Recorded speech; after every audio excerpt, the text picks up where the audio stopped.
Boa tarde, pessoal. Tem alguém aí?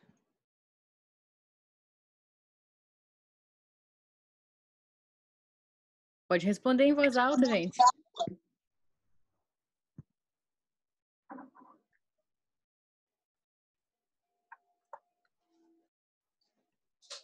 Parece que eu tô conversando com uma inteligência artificial.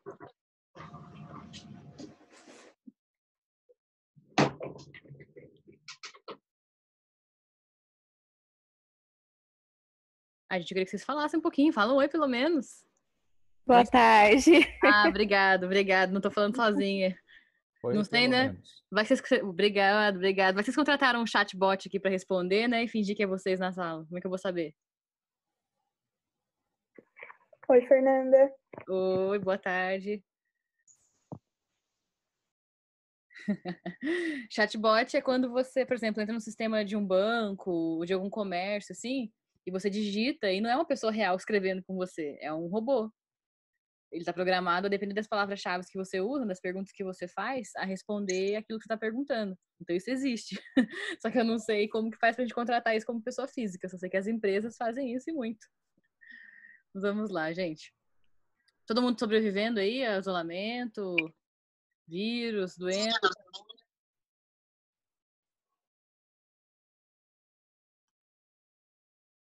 Bom, espero que sim, né? Já ficaram quietos de novo.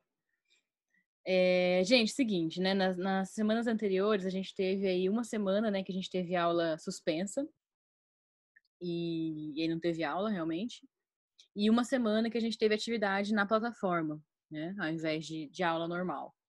Eu confesso para vocês que nessas semanas que teve a suspensão das aulas, né? Eu me desorganizei um pouco e não consegui fazer as aulas para vocês. Então, eu coloquei uma atividade alternativa. Eu não sei se vocês chegaram a ver. Quem viu? Vocês estão com acesso à plataforma? Vocês estão conseguindo ver a atividade lá? Sim, professora. Qual que era a atividade? Isso.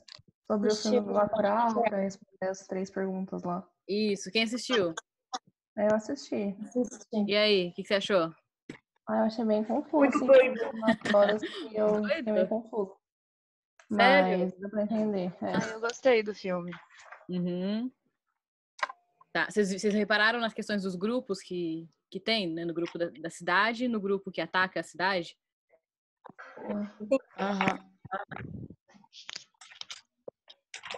Intenso. Ainda não deu pra ver.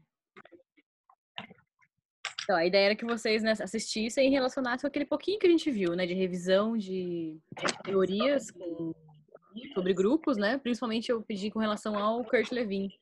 Porque dava pra gente inferir algumas coisas lá, né? Sobre os papéis que as pessoas assumem, né? Num determinado contexto.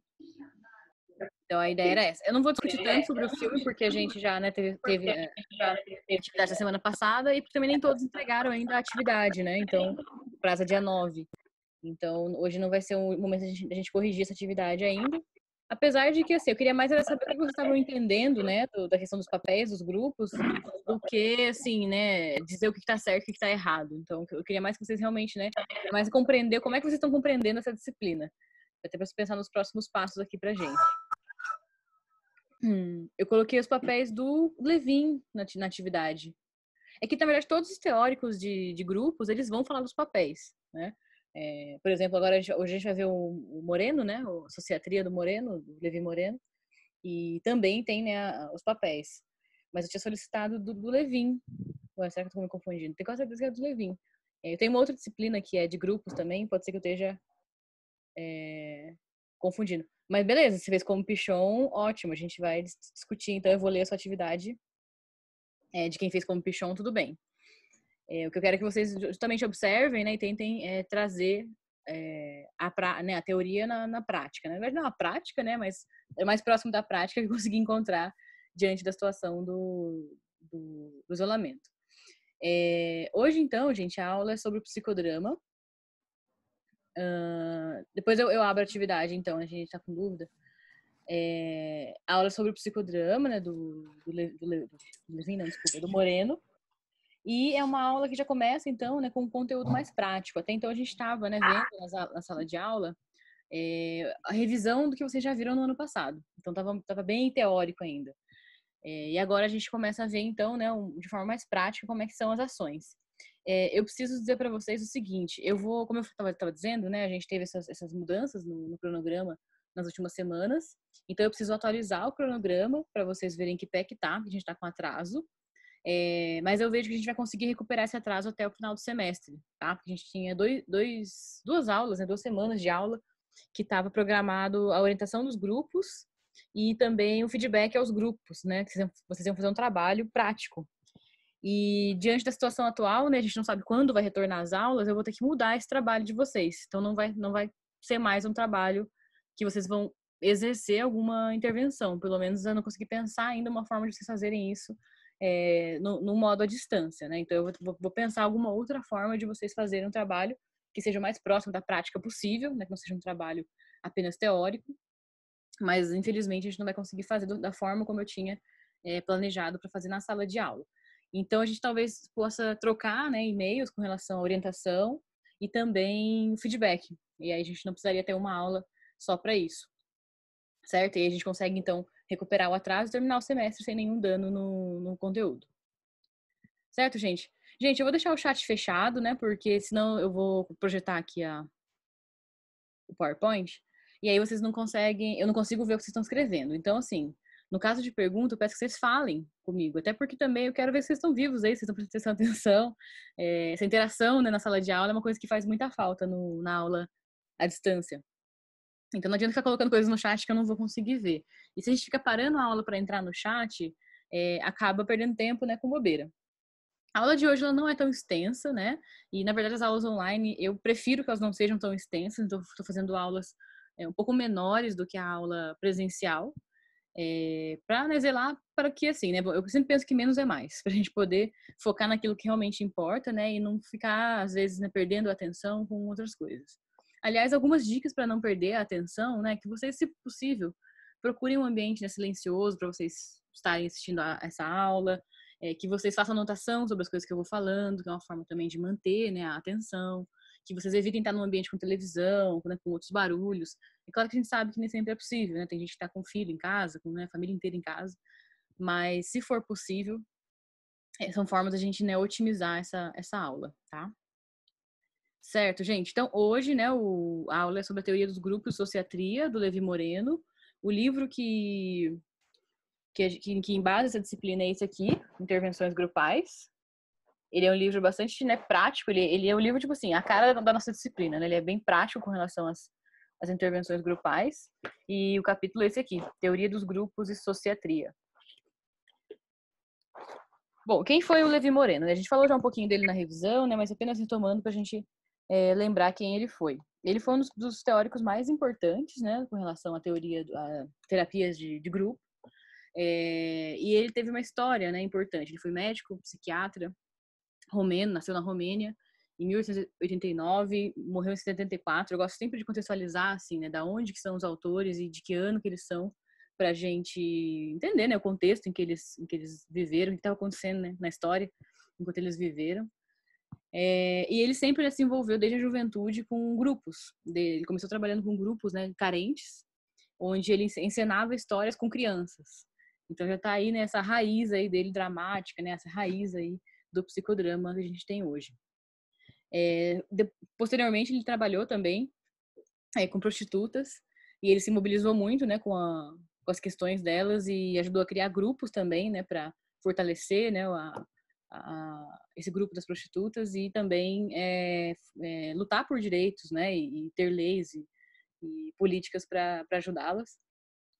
E em 25 ele emigrou para os Estados Unidos e lá ele teve 2 trabalhos, né, importantes, na verdade 3 trabalhos importantes, que são ditos aqui pela literatura, que ele trabalhou primeiro com um grupo de prisioneiros numa cadeia que estava com problemas de relacionamento, né? Imaginem vocês, lógico, né? Grupo de problemas de relacionamento na cadeia.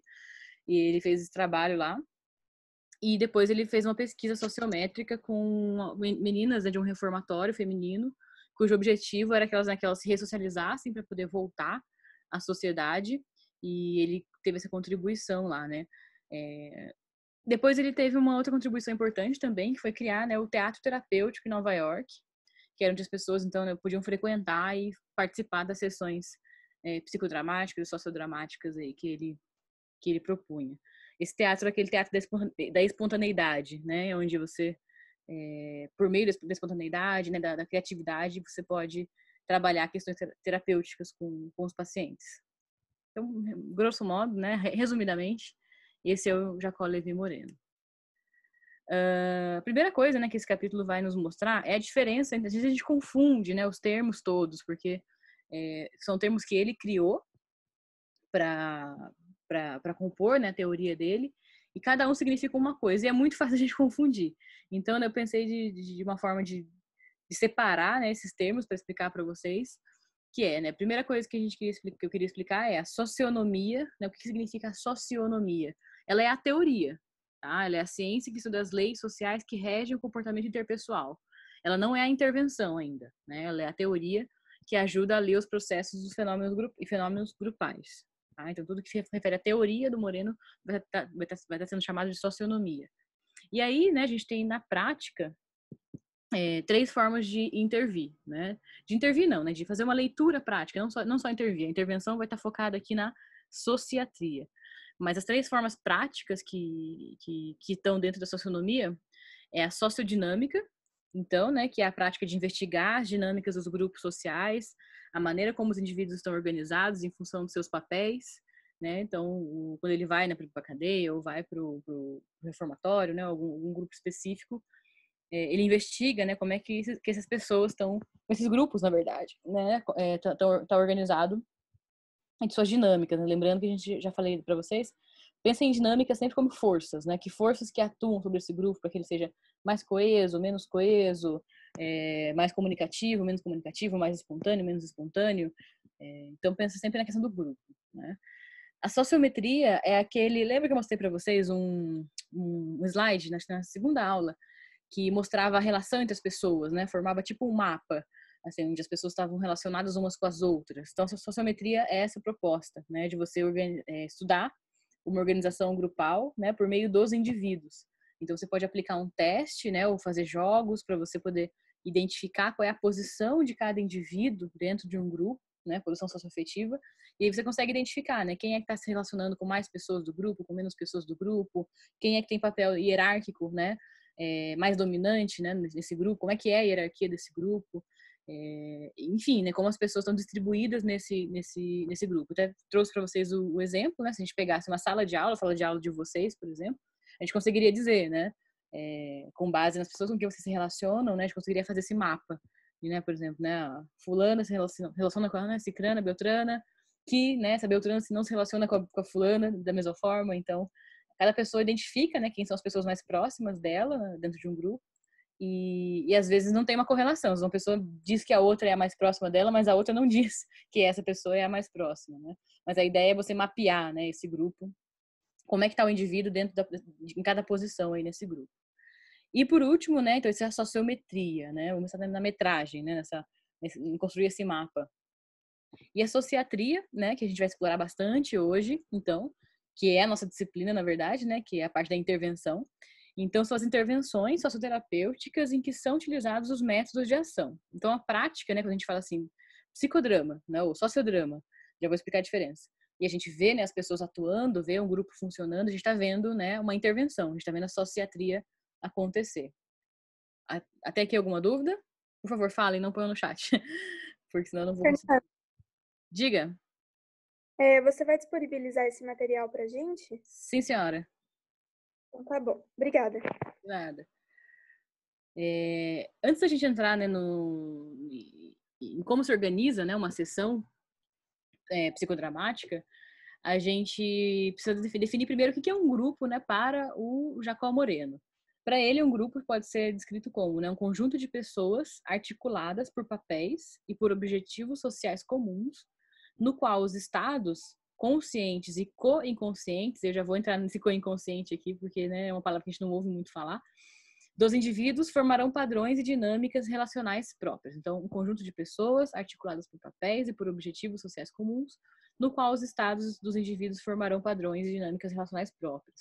Então, lembre que a gente sempre fala disso também nas aulas, né? Que o grupo tem características próprias, tem modos de funcionamento próprio, né? A forma como as pessoas funcionam individualmente pode ser diferente de como um grupo funciona, apesar de que o grupo é formado, né, por indivíduos.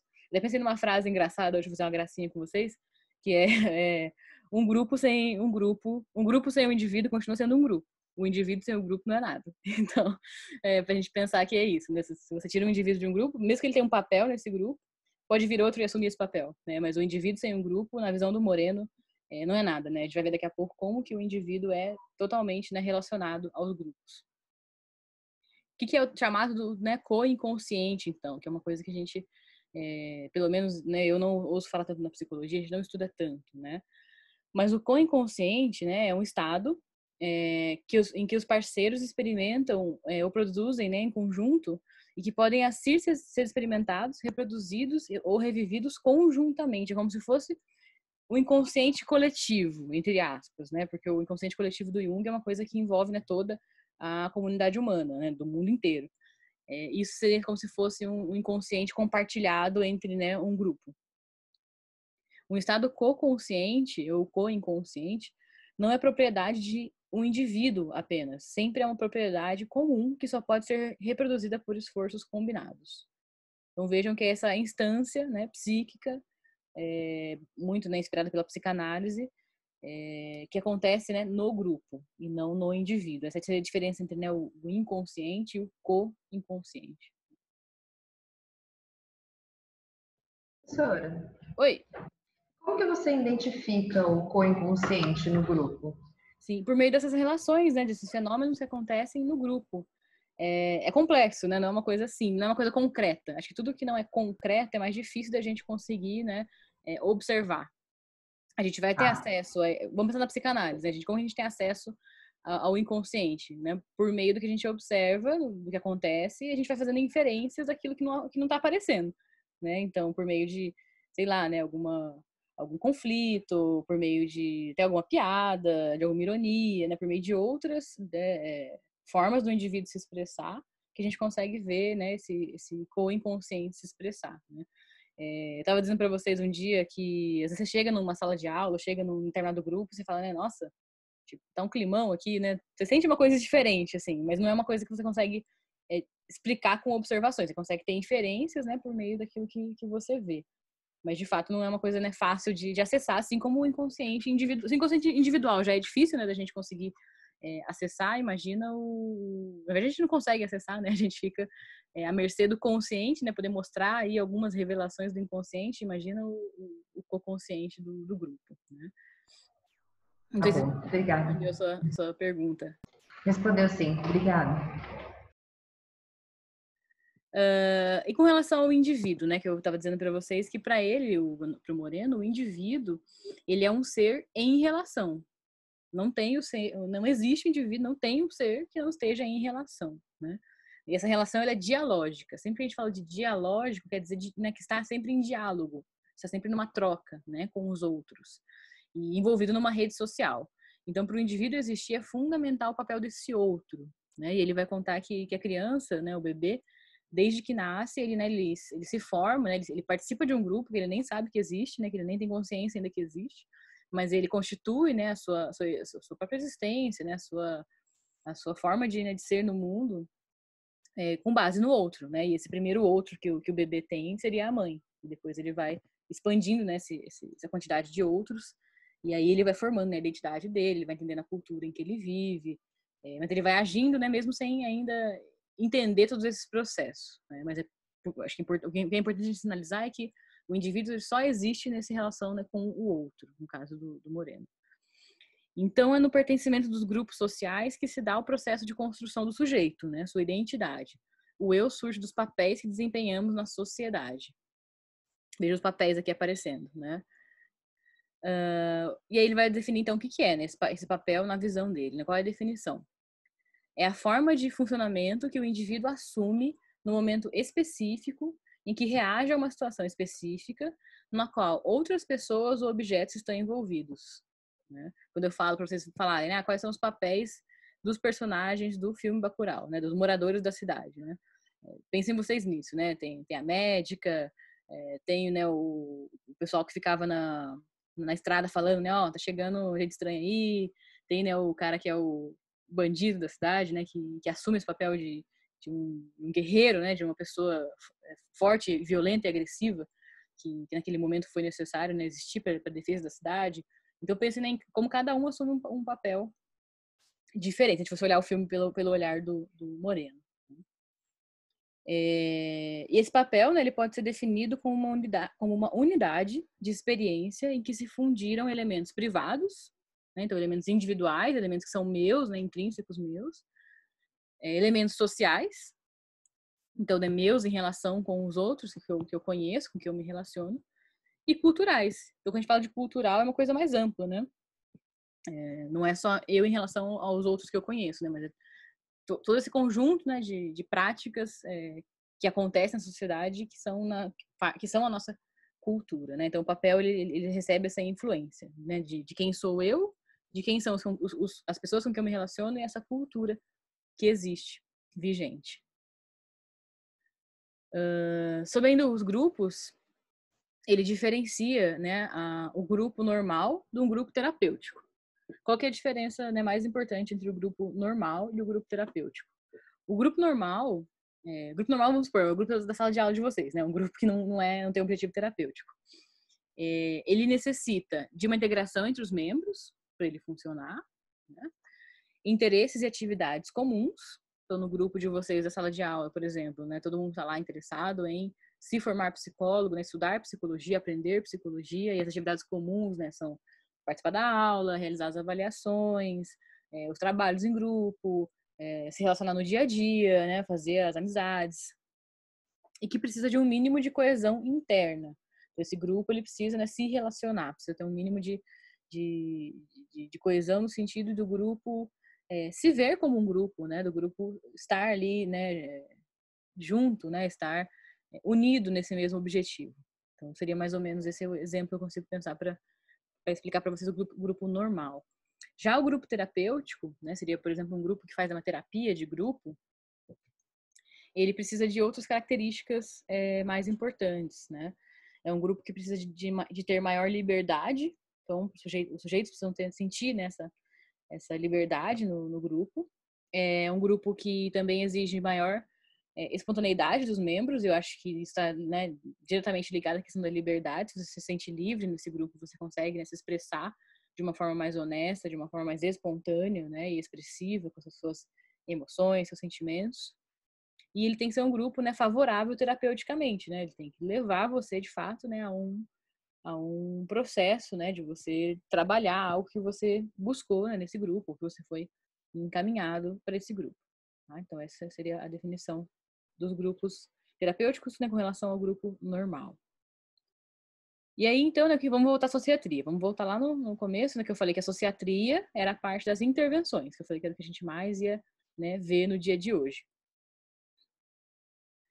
O que é a sociatria? Então, ela é intervenção por quê? Porque ela é o resultado prático da socionomia. Quando a socionomia é colocada em prática, ela é a sociatria. E qual o significado da palavra? Né? A palavra tem origem latinas e gregas, que significa, né, sócios, né? Sócios, aquilo, sócia, né? Sócios significa o outro, e a atreia, seria, né, o atria, a cura. Então, algo, né, como a cura pelo outro, a cura, né, em contato com o outro. Seria essa a junção de palavras. Travou?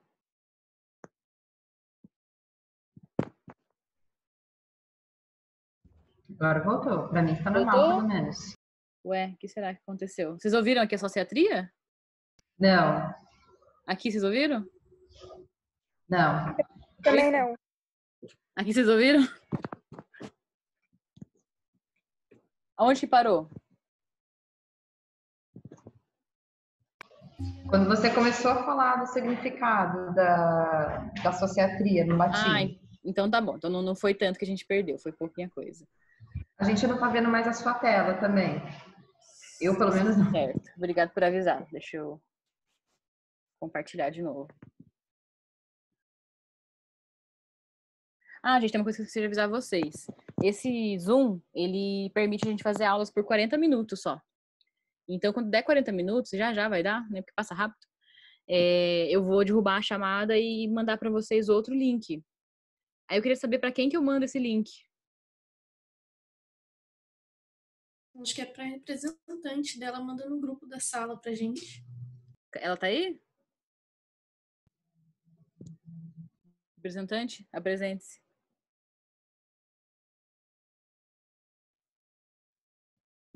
Se eu mandar no e-mail da turma, vocês conseguem ver? Aham, pode mandar no e-mail. Tá, A gente então eu mando no pega lá. e-mail de vocês, tá? Aí ele vai falar que a gente precisa de 10 minutos de intervalo, só que não precisa nada. Eu já fiz essa experiência ontem, e aí ele já consegue retomar a partir do momento que eu mando o link para vocês clicarem e entrarem. Se na próxima aula vocês acharem melhor fazer por Skype, né, alguma outra ferramenta que não tem esse limite de 40 minutos, teve uma turma que organizou uma sala no Skype e, né, me adicionou lá e fez a aula no Skype. Mas aí eu precisaria que alguém me ajudasse a organizar isso, porque eu sozinha não sei. Mas vamos voltar então. Então, a sociatria, né? Estava explicando o significado, né, da palavra. É uma palavra que tem origem latina e grega também. Vem, né, dos sócios, que seria o significado, né, o outro, e atreia, né? O atria seria como se fosse o atreia, que é a cura. Então, algo, né, como a cura, né, em contato com o outro, a cura pelo outro. Olha que bonito, né, como isso representa, de fato, o que é, né, a teoria do Moreno, as práticas que ele criou. Então, esse tratamento, né, que é forma de cura, né, por meio do outro, tem alguns métodos de ação, né. Ela pode acontecer por meio da própria psicoterapia de grupo, do sociodrama, que eu estava dizendo que eu ia explicar, né, a diferença entre o sociodrama e o psicodrama. Eu não sei se alguém sabe.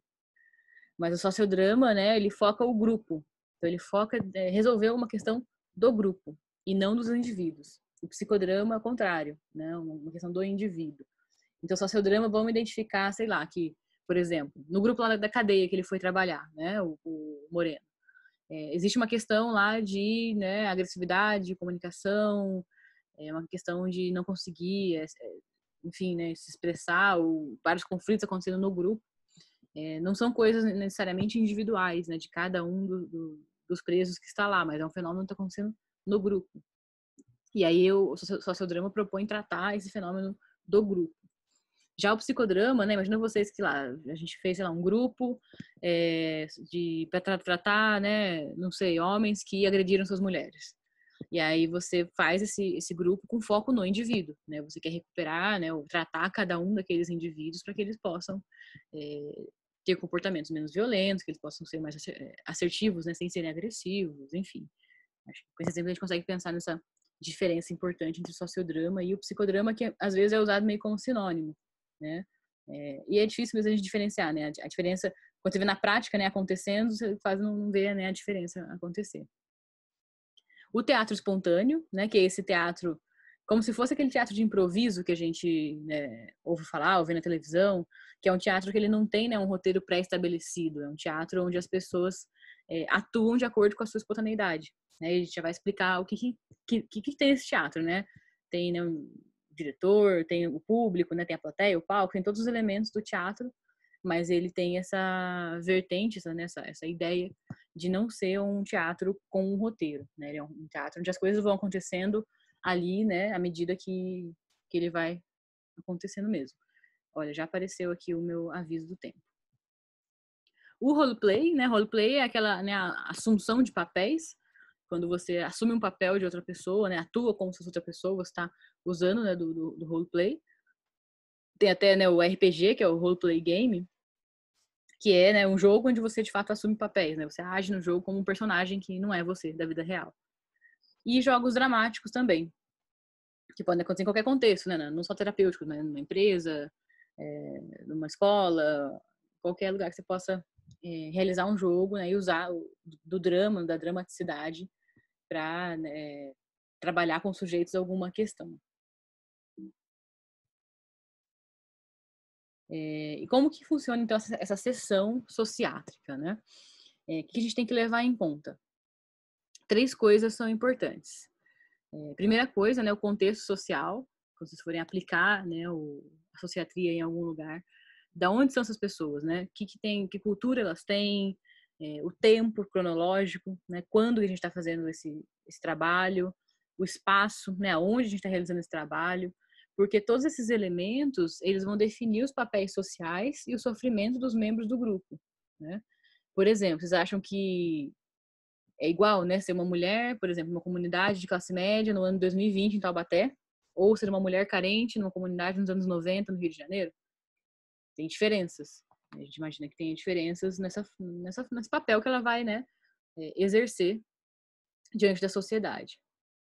Então, isso é um olhar que a gente tem que ter, né? O psicólogo, ele nunca trabalha desprendido, né, da cultura, do tempo e do espaço. Mesmo ele tá na clínica particular, consultório, né, atendimento individual, ele tem que levar isso em consideração.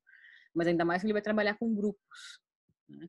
Às vezes a gente, eu, por exemplo, eu tive uma experiência em educação, e a gente ouve muito isso, né, do tipo, nossa, mas os adolescentes, né, as crianças não são mais como eram antigamente. Eles antigamente, assim, 2 anos atrás. Mas já teve alguma mudança aí, né, na parte da tecnologia, na parte de alguma coisa, né, de social, de alguma cultura que eles tiveram acesso, né, alguma coisa. As coisas vão mudando sempre. Então, além dos grupos serem diferentes, né, esses fenômenos não podem ser descartados.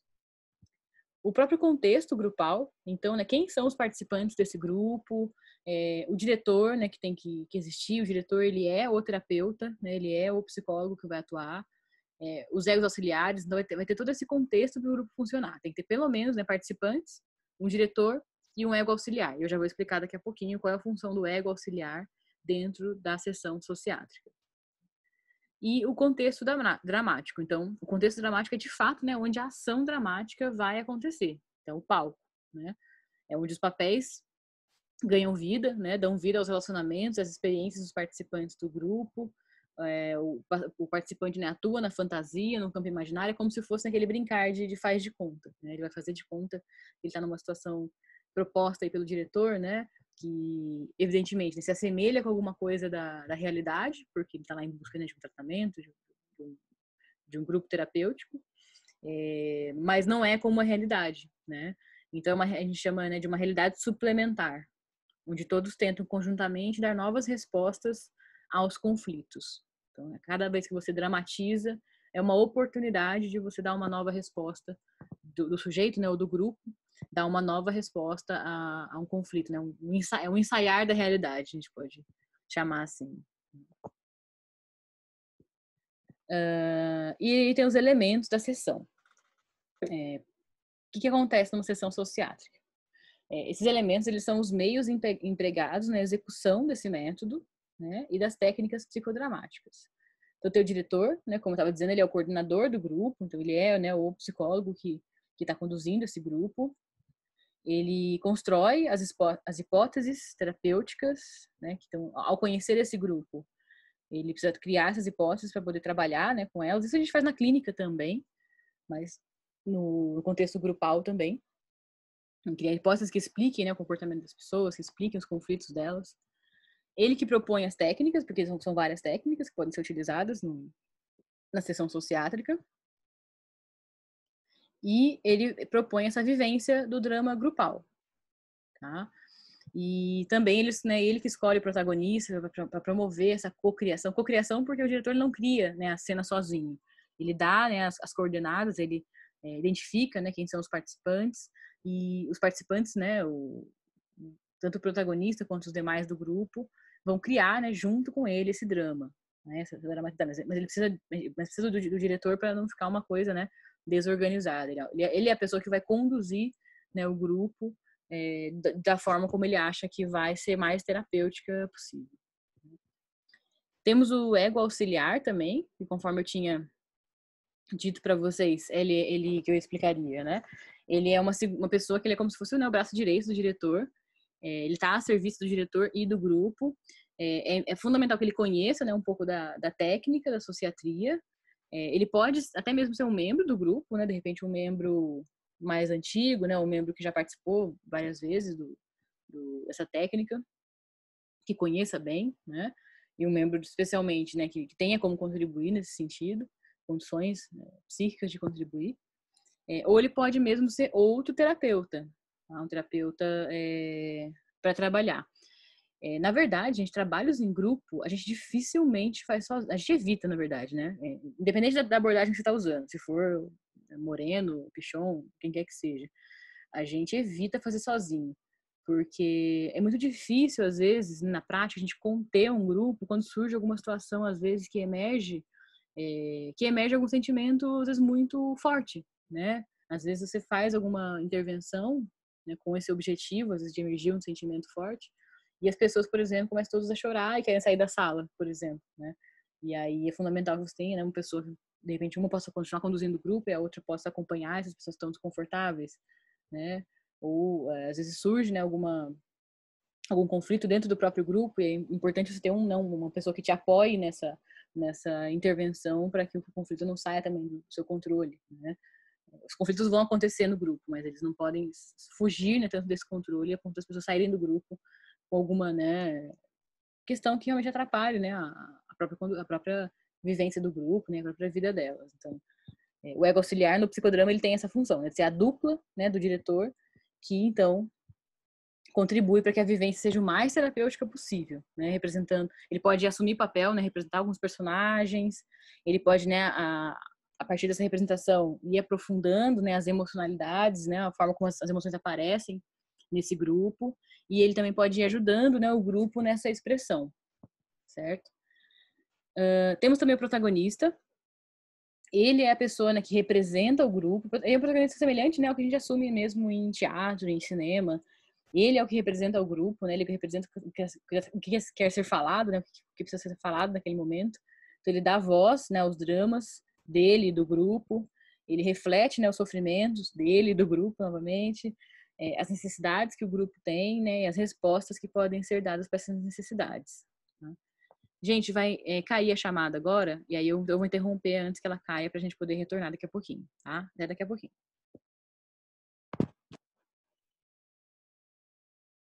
Bom, gente, estamos retomando. Tem pessoal chegando ainda. Mas, bom, vamos retomar, então. Vamos ver se tem mais gente chegando. Ô, professora, só para avisar que eu tô aqui junto com a Hortência, tá? Quem tá falando é a Emily. Ah, legal, Emily. Valeu.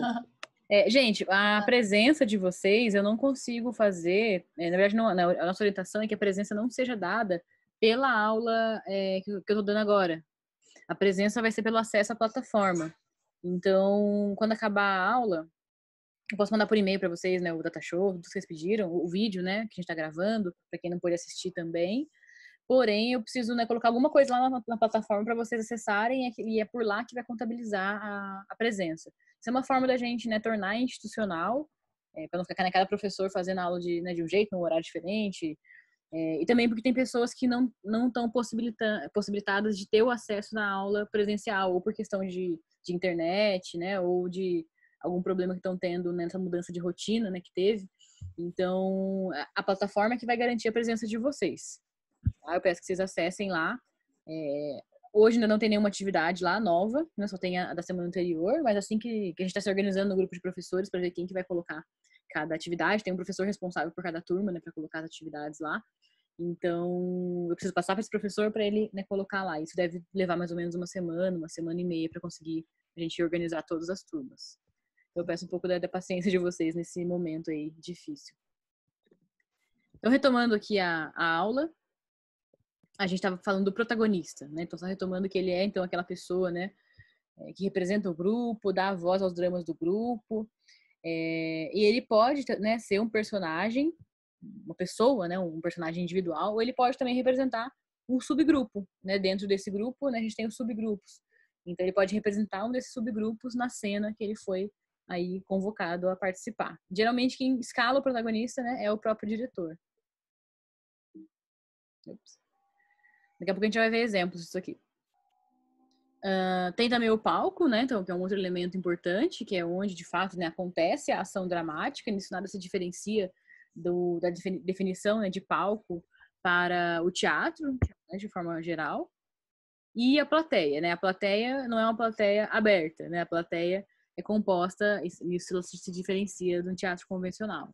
A plateia são os demais membros do grupo, né, que assistem aquela cena e que tem um papel, na verdade, né? Eles não atuam na cena necessariamente, mas eles, depois da cena acontecer, que a gente vai ver a estrutura de uma sessão, eles têm a função, né, de discutir aquela cena, né, de falar sobre ela, e, enfim, né, de se identificar e empatizar com as coisas que acontecem naquela cena. Né? Então, a plateia, ela é o observador, mas ela é um observador participante também. Em alguns momentos, o diretor pode, por exemplo, né, chamar alguém da plateia para compor a cena, né, ou solicitar a participação da plateia para alguma atividade. Vamos agora, então, né, para a sessão, né, o que acontece durante a sessão, né, que fases existem. São 4 fases, a última fase, ela tá pintada de cor diferente, né, a fase do processamento. Ué, sumiu aqui a minha tela, voltou. Vocês estão vendo a minha tela? Sim. A fase do processamento, ela é uma fase em que o grupo já não está mais presente nessa fase, por isso que eu pintei ela de cor diferente. Já eu vou explicar ela. Ela é a última fase, né? E nessa parte é uma parte mais assim do estudo do que aconteceu ali, né? Então o psicólogo ou os psicólogos vão estar trabalhando nesse momento. Então a primeira fase, né? Então com o grupo, o que está em pretinho é o que acontece, né, com o grupo presente. Tem essa fase inicial de aquecimento, então é o momento onde se prepara, né, o grupo para a cena que vai acontecer.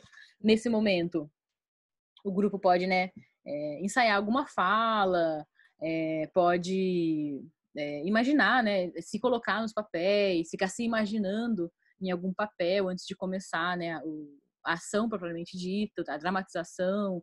Ele pode ensaiar alguns movimentos, né, expressões para já ir, expressões faciais, corporais, para já ir, né, entrando no papel que vai ser dramatizado, né, logo em seguida. Esse aquecimento ele é conduzido pelo próprio, né, diretor do teatro, da sessão sociátrica.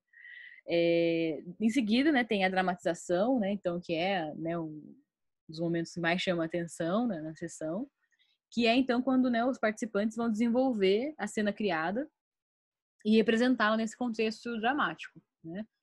É o como se, né? Então, né, você vai agir como se você fosse outra pessoa, né? O como se estivesse em outra situação. É o faz de conta do teatro, né? A gente se colocar em outros papéis. Esse espaço entre o real e o imaginário, onde o sujeito, né, ele traz elementos da realidade, mas também traz os elementos aí da imaginação dele, né? E pode realmente usar a criatividade para a sessão acontecer. Essa dramatização é onde possibilita, então, né, uma nova organização dos mundos interno e também externo. É um momento onde é gerada, né, a catarse. Vejam que o Moreno usa muito, né, muitas expressões da psicanálise. A catarse, que na psicanálise é aquele fenômeno, né, de você realmente conseguir colocar para fora, né, e ter o efeito terapêutico disso, de você se expressar de uma forma diferente. E aí que, né, a gente tinha perguntado do co-inconsciente, né, para a psicanálise, o momento da catarse é quando a pessoa consegue, de fato, né, expor, né, os conteúdos que, inclusive, são inconscientes, né, de alguma forma. Ela torna consciente para poder expressar. Então, no momento da catarse, isso aparece. E também, né, os membros do grupo, eles reaprendem, né, sobre si mesmos, sobre as relações que eles têm, a espontaneidade, né, a criatividade de cada um é colocada a serviço do bem-estar coletivo, né, no caso desse grupo. Depois que já aconteceu a cena, né, então já aqueceram, já fizeram a cena, tem um momento importante, que é o momento do compartilhamento, que é o momento das expressões, as pessoas vão expressar as emoções sobre aquilo que elas viveram durante a dramatização, e nesse momento que o diretor e o ego auxiliar, eles contribuem, né, conduzindo, né, as pessoas dentro dessa conversa, dentro dessa reflexão, né, sobre o que eles acabaram de ver, né, de assistir ou de atuar, de protagonizar. Então é nesse momento, né, em que ele consegue ver o que o grupo entendeu daquela cena, o que o grupo sentiu durante aquela cena, que percepções eles tiveram. É aí que acontecem, né, as identificações e é possível desenvolver a empatia dentro do que é encenado. E a última fase, né, que eu falei que é quando o grupo já não está mais presente, então acabou, né, a sessão, o grupo vai embora, e aí tem um momento, né, do diretor, né, do ego auxiliar, se for alguém formado, né, algum terapeuta também, se não for um membro do grupo, que eles refletem sobre aquilo que foi vivido, né? Então eles fazem o trabalho de algum texto, né, elaborar, né, algum texto, algum relatório sobre aquela sessão, compreender, né, como é que foram as atuações, os processos que aconteceram ali. Então é um momento acho que semelhante ao do psicólogo clínico, quando a gente senta para fazer um relatório, né, pensar naquela sessão, pensar o que eu tenho que pesquisar, o que eu tenho que procurar, né, para a próxima sessão para fazer com esse grupo, com essa pessoa. Então, é aquele momento, né, mais solitário, em que o profissional tá sozinho, mas ele não pode deixar de ter esse momento, né, onde ele mesmo, né, elabora o que está acontecendo ali e consegue entender. No caso do ensino, né, se a gente fosse, por exemplo, fazer isso entre nós, né, na sala de aula, né, que era a proposta, inclusive, dos trabalhos, seria um momento em que a gente, né, estudaria sobre o que aconteceu, né, faria nossas críticas, pensaria, né, por que cada um agiu de alguma forma, mas com foco no estudo, né, não mais um foco terapêutico, mas um foco da gente pensar, né, na relação entre a teoria e a prática do que aconteceu naquela sessão. Então é um momento mais do estudo mesmo, né, e de relacionar a teoria com a prática do que aconteceu naquela sessão. Até aqui tudo bem, gente? Fernanda, eu tenho uma dúvida. Fala. Existe um número mínimo e máximo para a constituição de um grupo? Olha, não, porque, na verdade, eu não sei dizer o que o Moreno diz com relação a isso, tá? Eu não vi ele dizer sobre número mínimo e máximo de participantes. Mas tem autores, inclusive, que vão dizer que uma dupla já é um grupo. Quando você põe 2 pessoas para funcionar em alguma situação, já é um grupo, né? Outros autores vão dizer que é a partir de 3 pessoas. Então, eu posso, né, pesquisar se o Moreno trouxe esse número como número importante, né, de número mínimo de pessoas no grupo, mas eu acho que não. E número máximo é sempre aquele que você consegue coordenar, né, o número que você dá conta, né, de coordenar. Quando a gente é iniciante na prática, é importante que a gente faça grupos, né, menores, grupos que a gente possa ter um cuidado um pouco maior com cada participante, né? Acho que a partir do momento em que os participantes não conseguem, por exemplo, né, se comunicar no grupo, porque é muita gente e aí todo mundo quer falar e, né, acaba ficando desorganizado, já é uma hora a gente pensar que é um grupo que não está mais funcionando bem para funcionar junto. Entendi. Professora, Diga. e como que escolhe os membros do grupo? Por exemplo, é assim, uma família ou tem que ter alguma coisa em comum, sabe? Depende do contexto em que você trabalha, né? Se você trabalha, por exemplo, numa escola, você vai fazer um trabalho com os funcionários da escola, você vai trabalhar com esse grupo, né? O grupo dos funcionários da escola. Ah, tá. Se você vai trabalhar, né, num presídio, né, o grupo, né, ou dos presidiários, ou da equipe que trabalha, né, dos carcereiros, por exemplo, pode inclusive ser uma família, né, esse grupo. Então vai depender muito do contexto que você vai trabalhar. Geralmente, né, os grupos acontecem, pode acontecer na clínica, mas também em instituições. Mas você pode também, na clínica a gente pode às vezes também montar grupos específicos, né, por exemplo, grupos de pessoas que estão com objetivo de emagrecimento, né, grupos de quem fez cirurgia bariátrica, grupos de pacientes com câncer, grupos de mães que tiveram depressão pós-parto. Enfim, a gente pode, né, montar o grupo que a gente quiser ou observar essa demanda, né, o que vai surgir onde a gente trabalha. No caso, na minha experiência, eu trabalhei com grupos de estudantes. Sempre eram grupos, né, no contexto escolar, mas eu nunca trabalhei com profissionais. Trabalhei assim, dando palestra, coisas menores, assim. Eu nunca trabalhei terapeuticamente com grupos de profissionais, eram sempre com os alunos. E no caso do contexto escolar, por exemplo, você tinha um objetivo, assim, sei lá, observar tal coisa ou não? Você ia de acordo com o que ia acontecendo com o grupo? Já trabalhei das 2 formas. Já trabalhei dessa forma mais aberta, no sentido de a cada encontro a gente ia abrindo para ver, né, quais eram as demandas, o que os alunos tinham de demanda para poder tratar. E também já trabalhei no contexto em que a instituição já direcionava, né, já falava, olha, a gente precisa trabalhar com os alunos hábitos de estudo, motivação, ansiedade, prevenção de ansiedade para vestibular. Então, você já teve os 2 contextos. Ah, tá bom. Obrigada. Varia. O que eu quero dizer para você varia. Varia depender de onde você vai trabalhar, como você vai trabalhar. Dá para fazer muita coisa com grupos. Entendi. Obrigada. Professora, você pode me explicar de novo o que é a catarse? A catarse é um fenômeno de quando você consegue, de fato, né, expressar aquilo que está, né, no seu inconsciente. Você torna aquilo consciente, né, e consegue expressar por meio de alguma técnica. E a partir disso você promove a elaboração. E por isso que ela é terapêutica. Tô explicando no meu jargão, tá, gente? Não é no jargão psicanalítico. Se vocês forem olhar no dicionário de psicanálise, vai estar bem diferente do que eu tô falando. Tentando explicar de um jeito que facilita a compreensão, né? Até porque eu não trabalho com a psicanálise. mas o Moreno, né, trouxe o conceito da catarse, né, para o grupo. Então, ele vai dizer que o grupo é uma forma, né, uma técnica, a sociatria é uma técnica para você promover a catarse nesse grupo, né, do grupo conseguir se expressar Tá e ok. ter a função terapêutica. Né? Tá bom.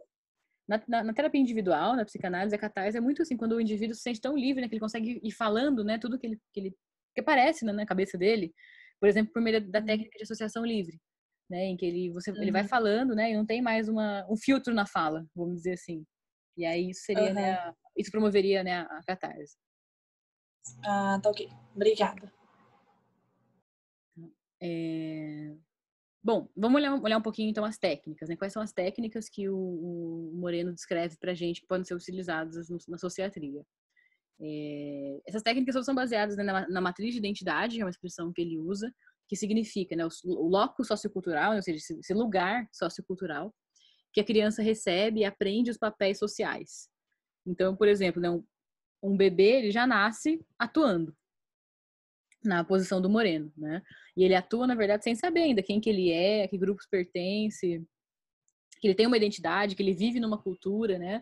Mas ele já nasce nessa atuação, né? Uma forma de agir no mundo que ele assume, né, o papel e a gente vai, né, aprendendo esses papéis sociais.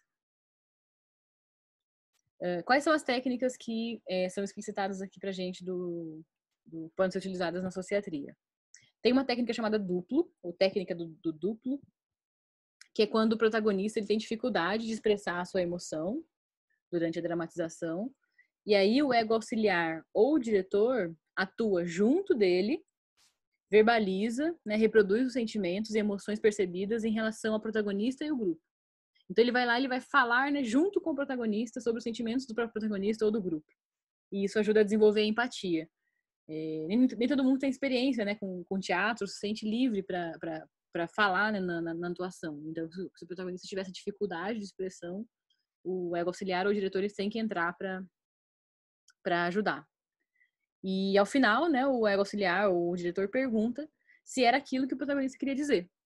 Então, se ele realmente conseguiu, né, expressar e falar aquilo que o protagonista, né, desejava falar. Tem outra técnica de espelho que é muito parecida com a de cima. A diferença é que na de cima, na duplo, o ego auxiliar ou o diretor, eles atuam junto com o protagonista. Na de baixo, né, na do espelho, o protagonista ele assiste, ele não atua junto. Então o ego auxiliar ele faz o papel do protagonista e o protagonista só observa. E aí ele pode ver, né, como se fosse um espelho, como que ele age. E é uma técnica boa para a pessoa que ela precisa se auto-observar, né? Que ela precisa aprender a observar, precisa aprender a refletir, né? Por exemplo, você tem um grupo, você tá trabalhando, né, agressividade nesse grupo, controle de agressividade. E aí, vamos supor que na dramatização, o diretor, o ego auxiliar usa essa técnica, né? Em que ele vai se portar como se fosse um membro do grupo. Ele vai se portar de forma agressiva. E o grupo só observa, o protagonista só observa. O protagonista e o grupo é a plateia. Então o protagonista observa e depois, né, ele tem que, né, falar o que eles viram ali, né, que eles se identificaram com aquele comportamento. Então é uma forma da pessoa se ver. Isso, gente, todas essas técnicas, na verdade, dá pra gente usar na clínica também, tá? Na terapia individual também é possível utilizar, como por exemplo, na técnica de espelho, quando o terapeuta começa, né, às vezes a imitar o comportamento do paciente, para o paciente poder ver como ele age. Tem que ser um terapeuta muito hábil, né, para você fazer isso, né, senão fica muito estranho. Mas se você já tem, né, uma certa experiência com o psicodrama, né, ou com a dramatização, você pode fazer isso, né, e ao final da sessão perguntar pro paciente se ele viu alguma diferença, né, o que ele achou da forma como o terapeuta agiu naquele momento e trazer essa reflexão sobre, né, ser o jeito como ele observa que o paciente está agindo, porque é muito difícil a pessoa às vezes se auto-observar, né, ela conseguir identificar como ela está agindo, né, muito frequente numa discussão, né, alguém, sei lá, agir de uma forma um pouco mais agressiva e quando a outra sinaliza, né, tipo, ó, sabe como o jeito que você tá falando? A pessoa fala, nossa, eu tô falando normal, né, eu nem percebi que eu tava, sei lá, gritando. E aí, se você não, né, num contexto de conversa, você não tem como fazer isso, mas num contexto terapêutico, você tem como fazer isso, de refletir, né, ou atuar como se você fosse a outra pessoa e a outra pessoa observar apenas. Tem outra técnica que é do solilóquio, que é uma técnica em que o diretor ou o ego auxiliar, eles interrompem a cena, e aí o protagonista ou o grupo, né, precisam falar como eles estão se sentindo, como eles estão se percebendo, pensando naquele momento. Então, realmente, para a cena, né, a pessoa sai do papel que ela estava e ela volta a cena quem ela é na realidade e ela fala sobre o que ela está sentindo, percebendo, pensando, pensando que, de repente, ela estava numa expressão de emoção. Vamos dizer, por exemplo, que é um grupo que trabalha em habilidades sociais. É um grupo de pessoas que tem a queixa de excesso de timidez, de não conseguir falar em público, não conseguir se expressar. E aí você está fazendo um trabalho em que a pessoa tem que, né, atuar como se ela fosse uma pessoa falante, como se fosse uma pessoa extrovertida. E aí quando você percebe, por exemplo, que o protagonista consegue, né, ter esse comportamento porque é difícil porque a pessoa não tem repertório, né? Então ela vai desenvolvendo o repertório ao longo das sessões. E quando você vê que ela consegue atuar daquela forma, você pode parar a cena e falar, e aí, como é que você se sentiu agindo dessa forma, né? Que é uma forma tão diferente de você agir como você age na realidade. Então você pode usar essa técnica para poder trazer esses sentimentos, né, essas percepções à tona. De repente a pessoa pode falar, de repente, né? Ah, nossa, nunca fiz isso, nunca agi assim, isso me sinto mais poderosa, mais libertada, né? Mais empoderada. Por exemplo, né, que poderia acontecer. Tem outra técnica, né, que é a inversão de papéis, que é onde o protagonista interpreta o papel de outra pessoa. E aí isso precisa de aquecimento, porque nesse aquecimento ele pode, por exemplo, se for uma pessoa que está no grupo, ele pode perguntar para essa pessoa como ela agiria em alguma situação, ele pode entrevistar essa pessoa. Se for uma pessoa que não está no grupo, a pessoa tem que ter um tempo assim para ela imaginar como a outra pessoa agiria, né? Fazer aquele ensaio realmente, né? Aquele aquecimento que a gente falou de expressão facial, expressão corporal, ela precisa realmente entrar nesse papel, né? E para quem não é ator, é meu caso, não sou atriz, não é tão fácil, a gente fica com vergonhinha, a gente fica ali meio, né, ressabiado. Então o aquecimento é importante para que quando começar a dramatização a pessoa meio que já teve esse quebra-gelo. Daqui a pouco eu vou mostrar um exemplo para vocês vão ter que identificar qual é a técnica utilizada. E tem outra técnica que é a interpolação das resistências, que é uma técnica em que o diretor, né, tá acontecendo a dramatização e ele vai lá e coloca surpresas na cena, coisas que o protagonista não estava esperando. E isso ele faz, né, para despertar uma nova resposta no protagonista. Então ele pode parar a cena, né, e chamar uma outra pessoa para participar, um outro personagem que não estava ali, né, para provocar alguma mudança ali naquela cena e ver como que o protagonista reage. Ele pode, né, mudar o tema, né, ou mudar o que está sendo proposto ali, o cenário, né, o que está acontecendo naquela cena, mudar o conteúdo. Ele pode solicitar maximização da expressão, né? Então imagina que nesse grupo de pessoas tímidas todo mundo fala em tom muito baixo. E o protagonista está falando em tom muito baixo. Ele precisa maximizar essa comunicação, né? Ele fala, então, fala mais alto, né? Não estou ouvindo você, fala mais alto. Então ele pode, né, ter esse papel. Ou num grupo de pessoas que precisa se expressar, né? Você pode provocar isso, né? Pedir que a pessoa se expresse de uma forma mais, enfim, né? Mais realmente expressiva, né? Mais maximizada, mais ali aparecendo o sentimento dela. Pode pedir que seja mais rápido ou mais lenta, né? As ações. E isso é legal porque aborda a resistência dos indivíduos. Mas a pessoa tá com uma resistência de atuar de uma determinada forma e você vai mudando a cena, você precisa, né? O participante precisa dançar conforme a música. Exige, né, um jogo de cintura, mas é legal porque ensina também esses comportamentos, né? Aí meu viés de psicólogo comportamental, né? Ensina esses comportamentos, esses novos repertórios para a pessoa de coisas que na realidade ela não tem, né? Só que na realidade acontecem coisas inesperadas também, né? Não são cenas manejadas, né? Feitas por um diretor. Mas acontecem coisas inesperadas. Então é um repertório bacana de você ter esse repertório de você, né, agir de uma forma diferente depois de um determinado momento. E aí eu falei que vocês iam ter que, né, ver algum exemplo. Vocês lembram desse vídeo que a gente assistiu, né? Faz umas 2, 3 aulas atrás? Sim. Que eu mostrei pra vocês.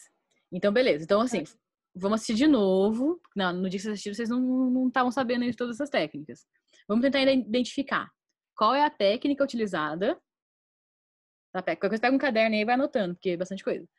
A técnica utilizada, as fases que estão acontecendo ali na cena. A gente vai, né, ver a cena da televisão. Então, pode ser que tenha acontecido alguma outra fase que não foi filmada, mas a fase que está acontecendo ali. E quais elementos estão presentes. Né? Quem são esses elementos? Né? De quem faz papel de diretor, quem faz papel de ego auxiliar, quem faz protagonista, onde que é o palco, quem é a plateia. Tá? Vou tentar identificar isso então. Se eu passar pra vocês aqui, será que vocês conseguem assistir? Vamos ver. Se tiver ruim, vocês me falam, eu mando o link e vocês assistem. Marcele, quem você quer trazer pra cena de hoje? Vou trazer o Nicolas. Nicolas. A minha mãe. Sua mãe. Conseguem ver e ouvir bem? Sim. Ah, que bom. Então vamos lá. Quem você quer trazer pra cena de hoje? Vou trazer o Nicolas. Nicolas. A minha mãe. Sua mãe. E o seu pai. Pode escolher aqui as pessoas.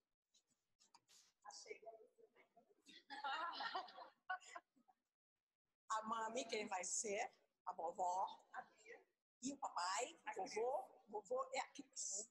Tá bom. Preciso de você também. Quem vai ser você? Eu. Emília. Vamos fazer uma coisa diferente hoje. Vocês estão aqui só para marcar as pessoas. Escolha uma pessoa para você entrar no lugar dela, Marcelo. Entra lá no lugar do Nicolas. Sheilinha fica só aqui prestando atenção. Qual é a postura que o Nicolas está? Está no chão? Está... Então, faz favor. Oi! Você é o Nicolas? É, o que você veio fazer aqui no shopping, Nico? Eu vim passear, ir no McDonald's, passeando bolinha, brinquedo. E por que você está se espelhando tanto? Porque eu não quero ir embora, eu quero ficar mais nessas bolinhas. Não quer ir pra casa? Puxa, mas quem é que deu essa ideia horrorosa de ir pra casa? A mamãe, o vovô, todo mundo embora. Mamãe, o vovô, embora. Você já não falou que não quer ir embora, que quer ficar? A mamãe é uma chata, não? Só mais um pouquinho. Só mais um pouquinho. Mamãe é uma chata, né? Chata. Feia. É feia, né? O vovô também, né? Ele também quer ir embora. Que mais? Que mais? Por que a mamãe é tão chata, tão feia? Quer ficar mais um pouquinho. Ela sempre faz isso com você? Sempre. Oh, meu Deus do céu, ninguém te ajuda. Puxa, Nicolas, como você se sente quando ninguém te ajuda? Ah, eu quero vovô. O vovô te ajuda. É. O vovô é desenho do vovô, comer com o vovô, vovô. De madrugada, se ele acorda, ele vai pra cama do meu pai, não pra mim. Sabe? Então, eles têm uma ligação muito forte. Fala, Nicolas. O que você acha que seria bom a mamãe ouvir? A mamãe tá cansada. Tá bom, mamãe, vamos embora. Já brincou hoje. A gente volta outro dia. Tá bom, mamãe. A gente volta outro dia, já brincou. Isso é isso que a mamãe gostaria de ouvir? Sempre de você. Que você obedecesse a ela. Quer mandar um recadinho? Mamãe te ama. Mamãe te ama. Tá bom, Nico.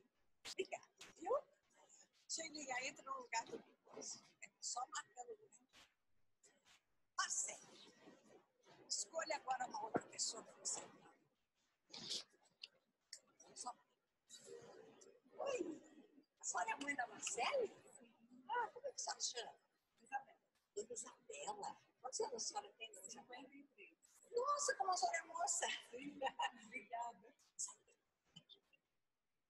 É que é uma filha, ainda com um filho, morando na sua casa. Como é que é isso? Ah, é muito gostoso poder estar presente ali no dia a dia do Nicolas. Ah, a Marcele falou pra gente que você ajuda bastante. Sim, sim. Bastante. Mas eu vou fazer uma fofoca. Marcele, tem horas que vocês atrapalham. É complicado. Fala pra mim, rola uns.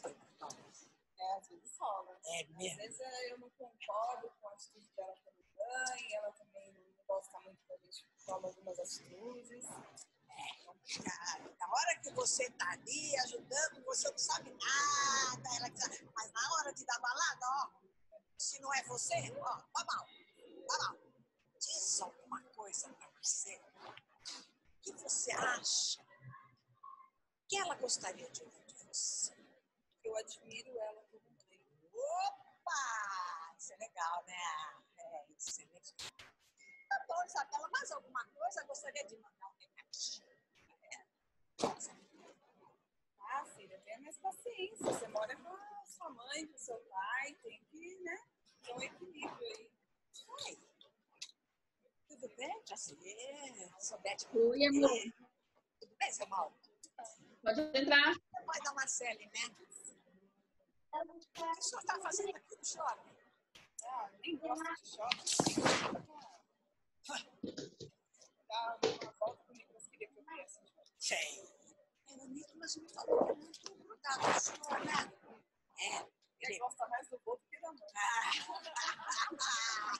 Também aquela mãe tá entre nós, né? Só quer saber de balada, sua filha. Fala a verdade. É só dormir, não tem nada com a vida, né?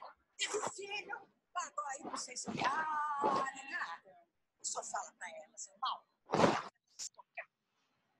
Ah, ela tem que ter mais juízo, amadurecer mais. Às vezes eu acho a Marcela meio infantil, meio adolescente demais, sabe?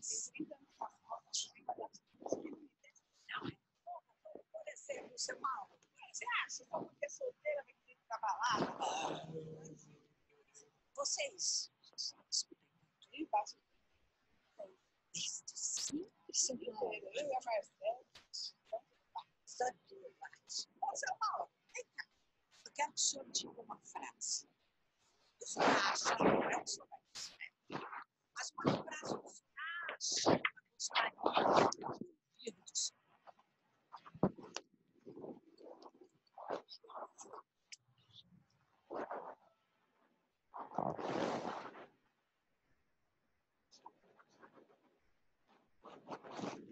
Vamos lá, gente.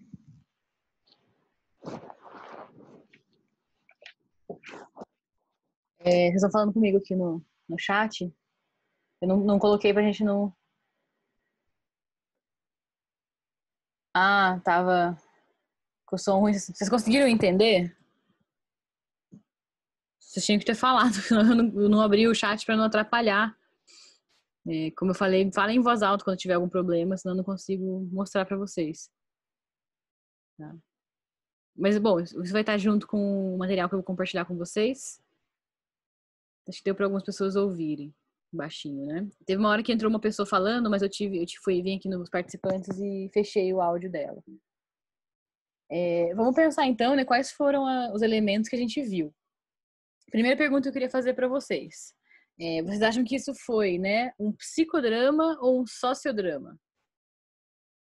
Baseado no que a gente falou hoje. Psicodrama? Psicodrama. Por quê? Porque tava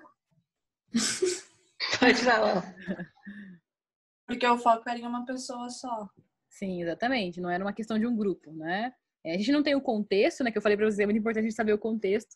Nesse caso a gente não tem, né? Mas a gente estava pressupondo, né? Que era um contexto de um conflito familiar, né? Dessa moça que tem um filho e que tem aí questões com o pai e com a mãe devido a morar com eles, né? E ter, né, esse conflito aí com relação à educação do filho. Então, ok, psicodrama, certo? Certa resposta, show do milhão. E quem é que assume os papéis, né? Diretor, na opinião de vocês. Essa senhorinha? Sim, ela que é a psicóloga, né? Ela se apresenta como Beth Monteiro. Ela assume esse papel de direção, né? Ela que coordena o que vai acontecer ali, ela que fala, né? Ó, escolhe as pessoas, agora vamos fazer isso. Então, ela que direciona o grupo na realidade. Ego auxiliar. Quem atua como ego auxiliar? A moça que está escrevendo? Eu coloquei, eu pensei nela, mas eu coloquei as duas, na verdade, né? A psicóloga, porque ela atua como diretora, mas ela também tá ali como ego auxiliar, porque ela também interage, né, com a protagonista. Então, ela também tá como ego auxiliar, ela assume as duas funções. E tem uma moça escrevendo, que depois eu fui pesquisar mais sobre esse programa, depois que eu dei aula para você da primeira vez sobre ele, que ela é uma... Eu não sei se ela é filha da senhorinha, sei que ela é uma psicóloga que trabalha... As duas são psicólogas, as duas trabalham juntas. Ou, se eu não me engano, não são psicólogas. As duas trabalham juntas. E elas fazem isso sempre em dupla, né? Enquanto uma direciona, a outra anota, né? Observa ali para depois ter uma discussão. Então, eu entendo que as duas tenham esse papel, mas principalmente, né, a própria Beth Monteiro, que está ali dirigindo também, porque ela está em contato com o público ali. Protagonista.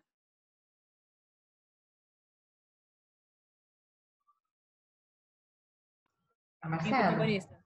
A Marcele, né? Ela que atua, ela que traz todos os conflitos, ela que apresenta ali tudo o que tá acontecendo, né? Realmente. E beleza, vamos olhar então os outros elementos agora. O palco. Onde é o palco? O lugar ali que tá acontecendo, né? Aquela sala. É uma Eles sala, né? estão. E aí todo mundo tá dentro dos sofás, né? A única que tá fora do sofá é a que tá anotando as coisas. Então, dentro desse sofá, né? No centro da sala ali, tá dentro do palco. E a plateia?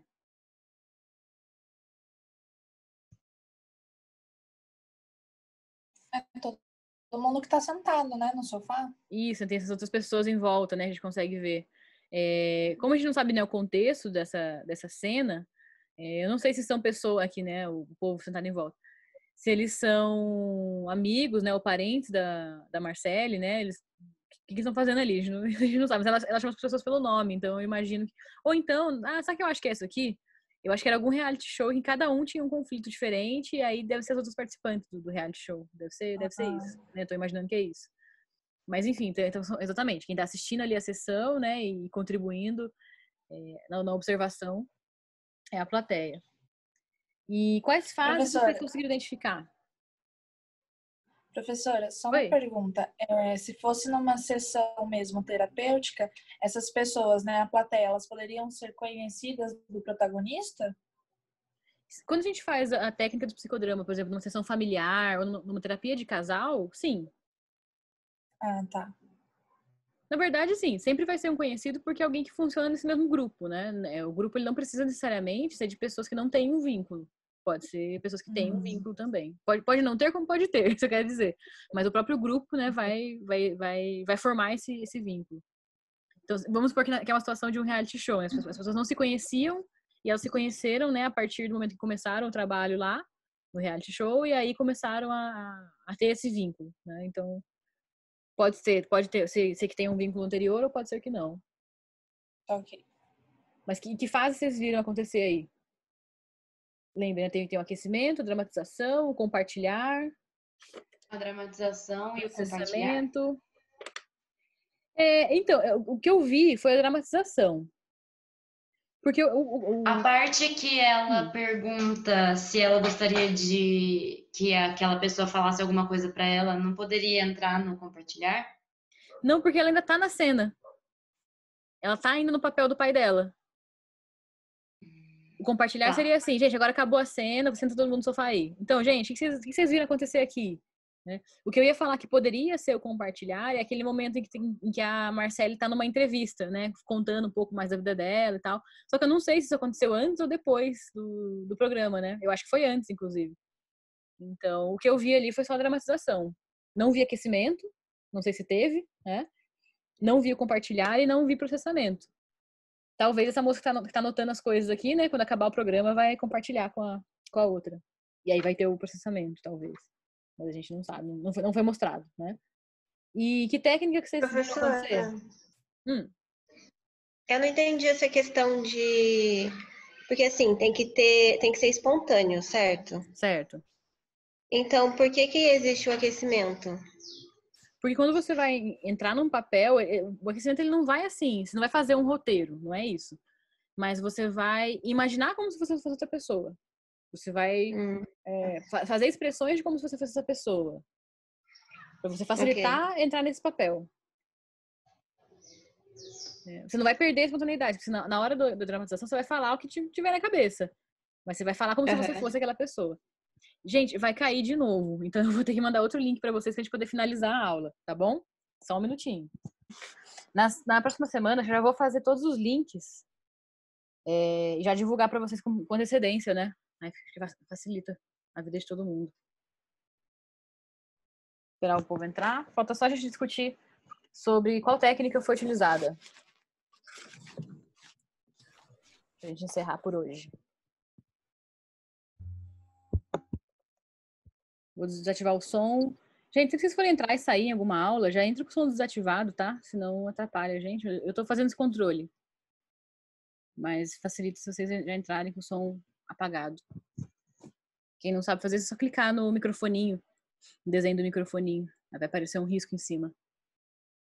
Professora, antes de terminar a aula, sim, depois que falar desse vídeo, você pode comentar a terceira questão da atividade sobre o Ah, filme, é. Deixa eu abrir ela aqui, que eu nem lembro mais qual que era. Calma aí. por favor? Tá. Se quiser, pode ver depois, tá? Eu abro ela aqui. Cadê? Pronto. Vamos retomar o final da aula e eu volto na questão 3. A única coisa só é que eu não vou poder dar, tipo assim, né, a resposta da questão, porque como a gente aumentou o prazo para responder e como vai valer ponto, eu coloquei 0,25 pontos, tá?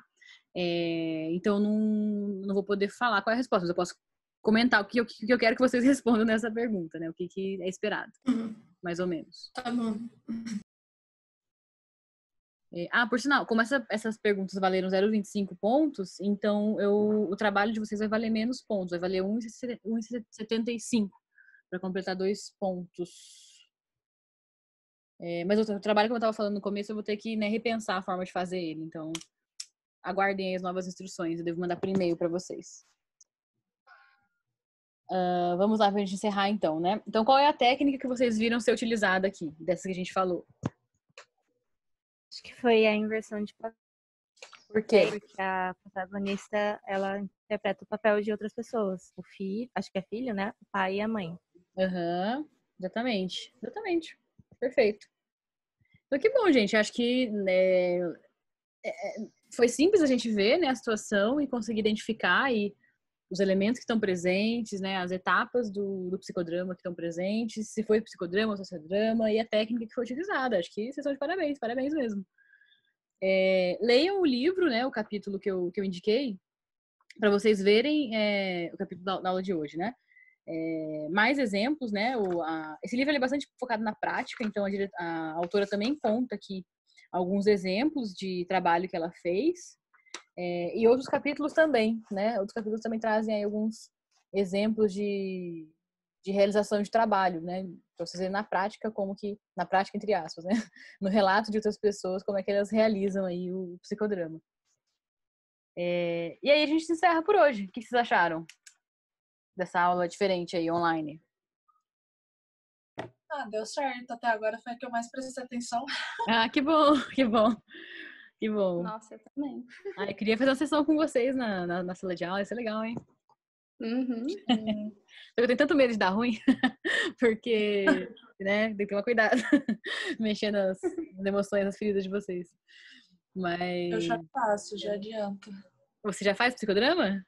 Não, eu choro fácil, já adianto. Chora fácil? Entendi. Achei que você já fala que já faz. Não. Uma coisa interessante, só pra gente fechar, é que no texto ele vai falar de uma terapia de relação, que é um tipo de terapia que eu não conhecia, mas quando eu fui ler, eu falei, eu já vi isso, já fiz isso, só que eu não sabia que tinha esse nome. Que é você usar as técnicas do psicodrama num contexto, né, de terapia individual, né? Ou terapia de casal, terapia de família, mas assim, um contexto, vamos dizer, não é de um grupo grande. Eu lembro de um caso, quando eu fazia estágio, que era um senhor que era o cliente, ele não era meu cliente, ele é cliente de uma colega, e ele estava de luto, e ela usou uma técnica com ele de que ele tinha que conversar com a esposa dele como se ela estivesse presente no setting terapêutico, no contexto terapêutico. E aí ela disse que nesse momento as emoções dele vieram à tona, né, que ele começou a chorar, e depois dessa sessão ele meio que começou, né, a elaborar esse luto. Então foi bem interessante ver isso acontecer. O roleplay, né, eu gosto de usar bastante, né, de você atuar como se você fosse outra pessoa, né, falar como se fosse outra pessoa, isso é bem legal também, dá pra usar na terapia individual também. O espelho eu tenho dificuldade, confesso pra vocês, acho difícil da gente fazer, né, da gente agir como se fosse a outra pessoa. Mas a inversão de papéis também é legal da gente fazer, é uma forma de a gente exercitar a empatia, né. Então, né, pra gente fechar, eu estava falando da terapia de relação, ela é toda terapia que ela tem como foco, né, alguma relação entre duas pessoas. Terapia de casal, ou mesmo uma terapia individual, em que a pessoa traz uma queixa, né, de uma relação com outra pessoa. Então, nesse momento, você consegue utilizar essas técnicas para provocar a empatia, a observação, a autoobservação também. Tá joia? Então, gente, a aula por hoje é só. Eu vou comentar agora da terceira questão, né, que a colega perguntou aqui, solicitou. Vocês têm até dia 9, né, para entregar a atividade lá pela plataforma mesmo. Essas eram as questões sobre o filme. Vocês estão vendo a minha tela? Acho que não. Não. Agora sim, né? Aí, agora foi. Só uma dúvida. Hum. Licença. Essa atividade do filme é a que vai valer 1,75, Não, né? vai valer 0,25. Essas perguntas. Responder as 3 perguntas. Isso. Ah, tá bom. Obrigada. Terceira pergunta é: como é possível relacionar o comportamento do grupo de moradores de Bacurau com o comportamento do grupo da sua comunidade ou de outra que você tenha notícia frente à pandemia do Covid-19? Por que eu coloquei essa pergunta? Porque a situação do filme Bacurau é uma situação, né, em que as pessoas moram numa cidade distante, né, e que elas enfrentam uma ameaça. E que elas só conseguem enfrentar essa ameaça porque eles têm, né, um histórico de um sentimento de comunidade muito grande, um histórico de coesão para combate, né, muito forte. E isso acontece na situação do filme, né? O grupo todo se une para combater essa ameaça.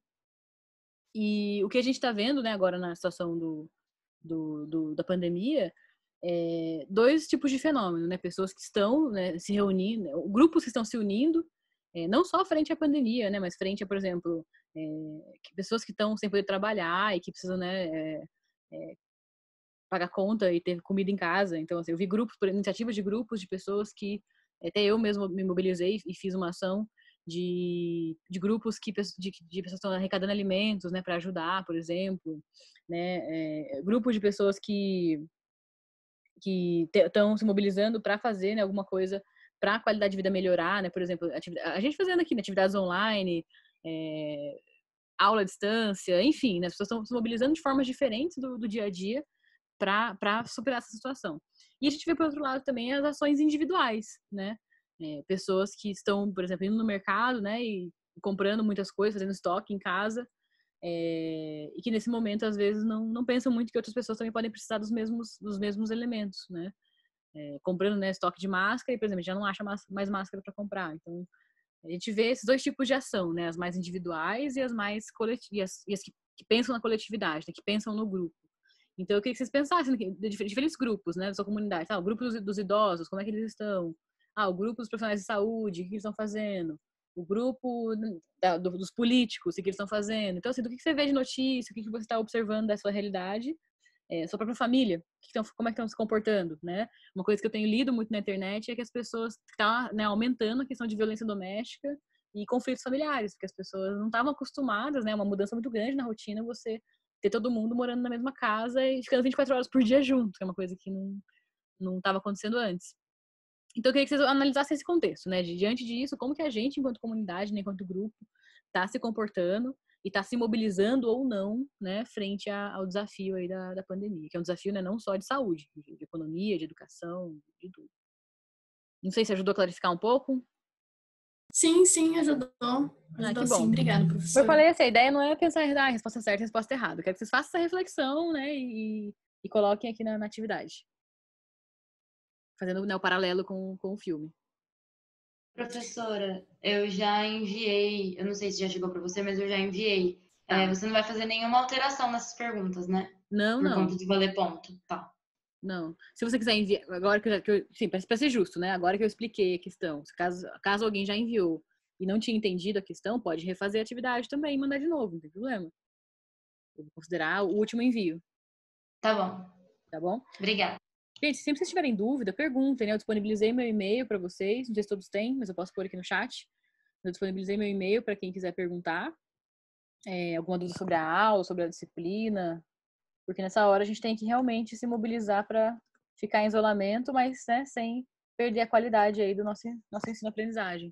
Mandei aqui meu e-mail no grupo para vocês, no chat do Zoom, caso vocês não tenham. Tá bom? Mais alguma dúvida?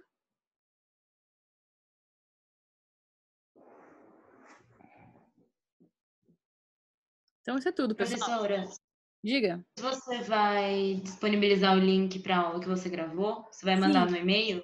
Vou. A única questão é que como o Zoom particionou a reunião em 3 partes, para eu juntar os 3 vídeos, eu fiz isso hoje de manhã, num outro vídeo da outra aula que eu dei ontem, E ele demora um pouco para salvar. Ele fica muito grande, o arquivo demora um pouco para salvar. Então, não sei se eu consigo mandar ainda hoje. Eu vou deixar ele editando aqui, unindo, né, as 3 partes, para poder mandar em uma parte só. Aí eu posto ele no YouTube e passo o link para vocês. Eu ponho ele sempre em link privado, para não ficar, tipo, aberto para todo mundo ver. Aí vocês têm que acessar pelo link que eu vou mandar no e-mail da turma. Tá bom, obrigada. Tá bom? Obrigada. E se vocês quiserem avisar também os colegas que não assistiram hoje, né, que eles podem assistir o vídeo, para não ficar sem a aula. Por favor. Então, um abraço para vocês, pessoal. Boa semana e se cuidem. Tchau. Tchau, professora. Obrigada. Obrigada a vocês. Tchau, Tchau, professora. obrigada. Obrigada.